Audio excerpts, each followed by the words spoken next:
90% आबादी के खिलाफ अगर कोई निर्णय आता है तो जाहिर सी बात है कि लोग सड़क पर उतरेंगे। यूजीसी पर जो रोक लगी है, अगर 19 मार्च के बाद, अगले आदेश के बाद अगर पिछड़ा वर्ग के समर्थन में कोई परिणाम नहीं आता तो फिर आप लोग क्या करेंगे? सड़क पर उतरेंगे? बिल्कुल सड़क पर उतरेंगे, और ये हजारीबाग में नहीं, पूरा देश सड़क पर उतरेगा। फिर एक छात्रा थी जो जनरल कास्ट से बिलोंग करती थी, वो एक वीडियो बना के वो ST SC पे जो बातें बोल रही थी, शायद वो आपको बहुत अच्छे से याद आ गया होगा। तो कैसे नहीं होता है जातीयगत भेदभाव? होता तो है। ये तर्क वो भी दे रहे हैं कि अब जातीय भेदभाव होता ही नहीं है। ये तर्क तो उनका, ये भी तर्क तो है कि अब जातीय भेदभाव होता नहीं। जब आपको लगता है कि होता ही नहीं है तो फिर इतना डर किस बात का है? OBC को जोड़ा गया है, लेकिन उसमें आप देखिएंगे EWS को भी जोड़ा गया है। अब ये भी देखिए, तो इसका तो विरोध नहीं कर रहे हैं लोग। वो अगर इतना ही हितैषी है OBC SC ST के, पिछड़े के, दलित पिछड़ा आदिवासी का, तो फिर अपना पक्ष मजबूती से क्यों नहीं रखें? पूरे देश के अंदर यूजीसी के जो नए गाइडलाइन आए हैं उसको लेकर बवाल चल ही रहा था, लेकिन सुप्रीम कोर्ट ने फिलहाल अगले आदेश तक इस पर रोक लगाई है। 18 तारीख 19 तारीख को अगला डेट है, तो इस पर रोक लगाया गया है। लेकिन फिर भी कमोवेश कहीं समर्थन में कहीं विरोध में कुछ ना कुछ हो ही रहा है। फिलहाल हम लोग हजारीबाग में, और ये विनोबा भावे विश्वविद्यालय का कैंपस है, और यहाँ से थोड़ी ही दूरी पर इचाक पड़ता है। और इचाक में आज हम इस वीडियो को शूट कर रहे हैं, तारीख 8 फरवरी है। इचाक में यूजीसी के समर्थन में एक रैली निकाली गई है, कई लोग वहाँ मौजूद थे। फिलहाल हमारे साथ बात करने के लिए NSUI के जिला अध्यक्ष अभिषेक राज हैं, और वो भी उस कार्यक्रम में मौजूद थे। बात करते हैं, ये लोग समर्थन में है यूजीसी के इस नए नियम को लेकर, लेकिन कई लोग विरोध कर रहे हैं।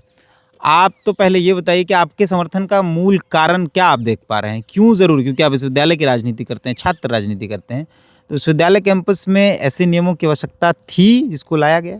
बिल्कुल, विश्वविद्यालय कैंपस में, कॉलेज कैंपस में, किसी भी हायर इंस्टीट्यूशन में ऐसे नियमों की सख्त ज़रूरत थी। नियम तो कोई नया नहीं आया है, नियम पहले से ही था, लेकिन सुप्रीम कोर्ट के निर्देशानुसार नियम में थोड़ा संशोधन किया गया है। बाकी नियम तो पहले से ही था, 2012 का नियम पहले से बना हुआ था। 2019 में जब रोहित वेमुला की माँ और पायल तडवी की माँ जब इसको फिर से साथ में पिटीशन फाइल की, तो इस पे निर्णय आया कि इसको आप फिर से थोड़ा सा इसमें संशोधन करें और इसको प्रभावी बनाएं। चूँकि वो रेगुलेशन उतना प्रभावी नहीं था, इसलिए इसको प्रभावी बनाने को लेकर एक नया रेगुलेशन आएगा। ये कोई नया कानून पारित नहीं हुआ है, नया रेगुलेशन आया जिसमें कुछ चीज़ें ऐड ऑन किए गई हैं और कुछ चीज़ें हटाई गई हैं। तो इसका समर्थन हम लोग पुरजोर तरीके से कर रहे हैं। और जो लोग विरोध कर रहे हैं वो, मुझे लगता है इस बिल का विरोध नहीं कर रहे हैं, वो कुछ पर्टिकुलर चीज़ों का, पॉइंट्स का विरोध कर रहे हैं। ठीक है, तो अभी तो चूँकि सुप्रीम कोर्ट इस पे स्टे लगा दी है, और बहुत तुरंत स्टे लग गया है, बहुत ज़्यादा हाई तौबा नहीं हुआ, थोड़ा सा ही में स्टे लग गया। 19 मार्च तक अभी स्टे है।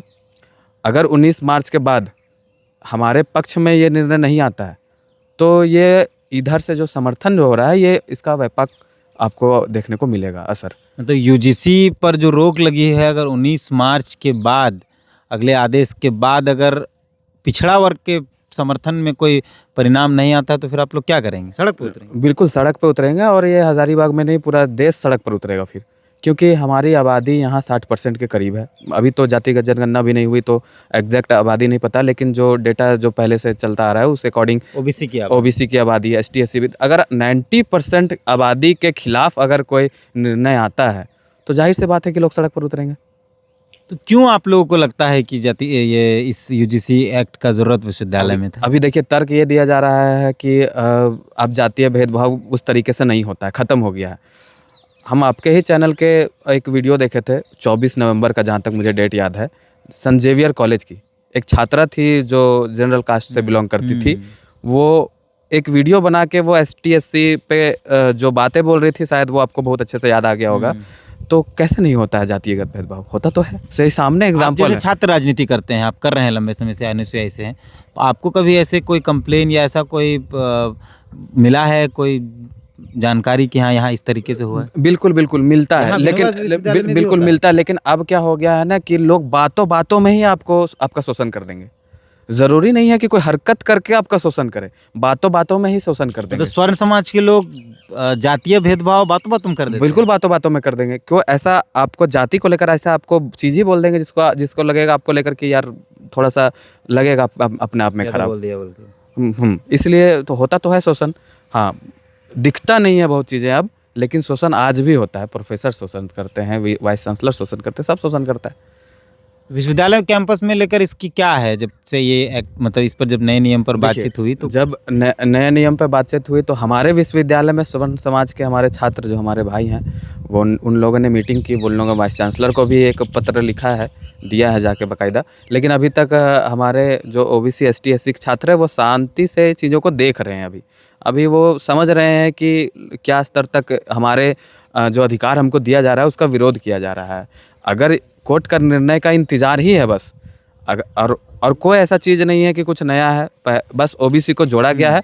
लेकिन उसमें आप देखेंगे ईडब्ल्यूएस को भी जोड़ा गया है। अब ये भी देखिए, तो इसका तो विरोध नहीं कर रहे हैं लोग, इसका भी विरोध करना चाहिए ना। विरोध का दो तर्क है। पहला तो ये वो कह रहे हैं कि अगर कोई फर्जी केस करता है, मान लीजिए किसी को फंसाने के लिए, जैसे उन्होंने एक उदाहरण दिया कि कोई स्वर्ण समाज की लड़की है, उसको कोई ओबीसी समाज का लड़का प्रपोज करता है और अगर वो नहीं मानती है तो ओबीसी समाज का लड़का ये कह देगा कि भाई जातीय भेदभाव हुआ है।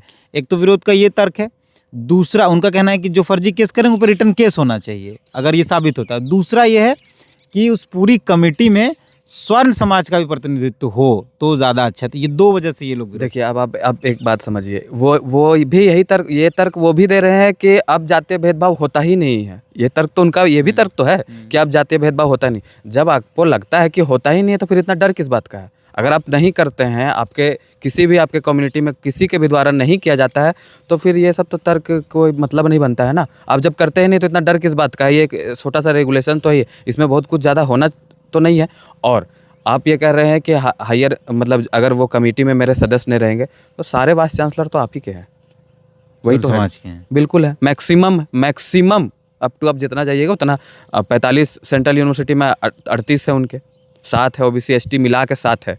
और ओबीसी एसटी को इसलिए निकाल दिया जाता है, छाट दिया जाता है कि आप नॉट फॉर सुटेबल आपको बोल के कहा जाता है। कहा ये भी तर्क ये लोग दे रहे हैं कि एसटी एससी एक्ट का सबसे ज़्यादा दुरुपयोग ओबीसी समाज के ऊपर हुआ है, मतलब ओबीसी समाज को फर्जी केसेस हुए हैं। नहीं, आप इस डर से कि किसी कानून का दुरुपयोग हो जाएगा तो कानून ही नहीं लाएंगे, ये कोई तर्क नहीं हुआ ना।